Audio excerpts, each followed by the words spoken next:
we had something happen to us this weekend that we've never had to deal with before, and I really wasn't ever expecting it to happen to us. I'd heard a lot of people say it happened to them, but this was a new one for us.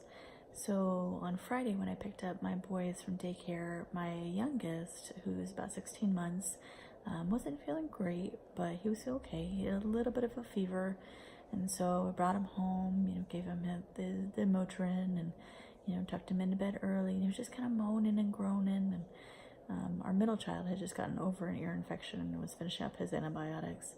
And so I was thinking, oh, maybe it might be something like that. And so on Saturday morning, I very early in the morning made an appointment to go to urgent care, got him checked out, and so on Saturday morning he woke up really early, still just not feeling great, but not like horrible. So I noticed his temperature was about 102, but we usually use the temporal thermometer, so that's how we were tracking it. So we went to urgent care, and sure enough, he had an ear infection, and so they gave us a prescription for antibiotics and sent us on our way. And so on our way home, he kind of fell asleep in the car, so I just kind of stayed in the car with him and let him sleep for a little bit. And when he woke up, I brought him inside, and I was just holding him. I was talking to my husband for a little bit, and all of a sudden he almost lost his balance in my arms and kind of fell back a little bit. And I was like, oh, that was kind of weird. And then all of a sudden he just started having a seizure.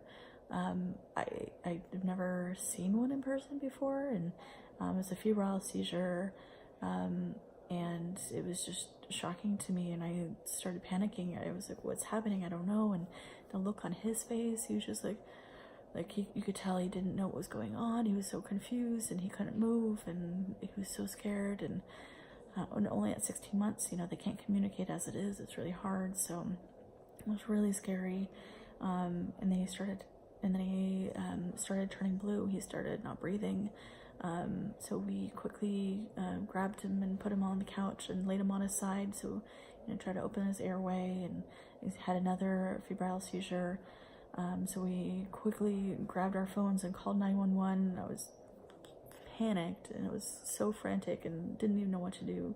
Definitely not staying calm like I should do. And so we called 911, and as we were talking to them, he started breathing again, but he was just completely out of it, and it wasn't really coming to at all. He eventually was sleeping, so we were talking to them on the phone, and so they sent the paramedics, and so we just kind of stayed with him there on the couch, and on laying him on his side, we took off all his clothes to cool him down. Apparently his fever had spiked really quickly, and I guess that's what causes the febrile seizure. So the doctor said they're not really dangerous necessarily, but it's just the body's reaction to all of a sudden the temperature going up really high really quickly. So the paramedics came and checked him out, and he was not having any more seizures, but he was not fully with it either. So because of that, they had the ambulance take us to the hospital. So I rode in the ambulance with my little one, and my husband took our two other boys and met us there.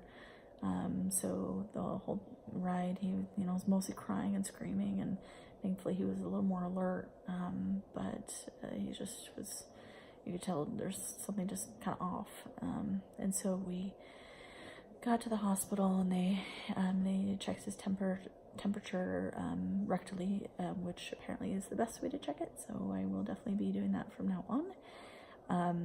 And he actually had like 104.4 temperature, so we quickly tried to get his temperature down, cooling him off, and gave him Motrin, because the last time we'd given him any sort of fever reducer medicine was the previous night at like 10:30.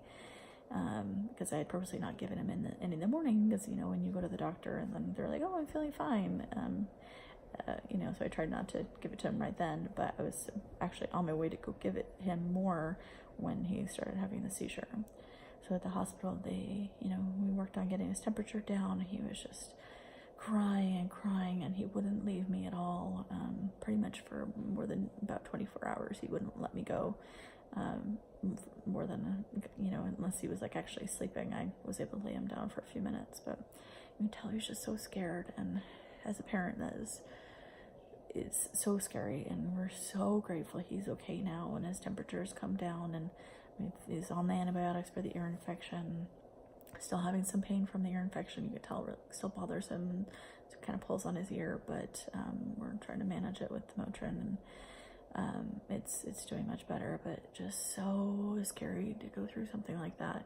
And I just never thought it would be us. I definitely hear from other friends that they've dealt with that, but be very aware of using temporal thermometers, and that they're not always accurate. And just know that, especially with kids that young, they can quickly spike a temperature because they can't regulate their temperature as well. So just keep an eye on it, and be aware that that something like that could happen, whether you expect it or not. Neither of my other boys we've ever had anything like that. So this was definitely a new one for us, but we're very, very grateful, and we thank God every day that he's doing better, and every day he's back to more of his normal self. So just thought I'd give you guys an update of what's going on, and hopefully you guys can not have to deal with that as well. So thanks.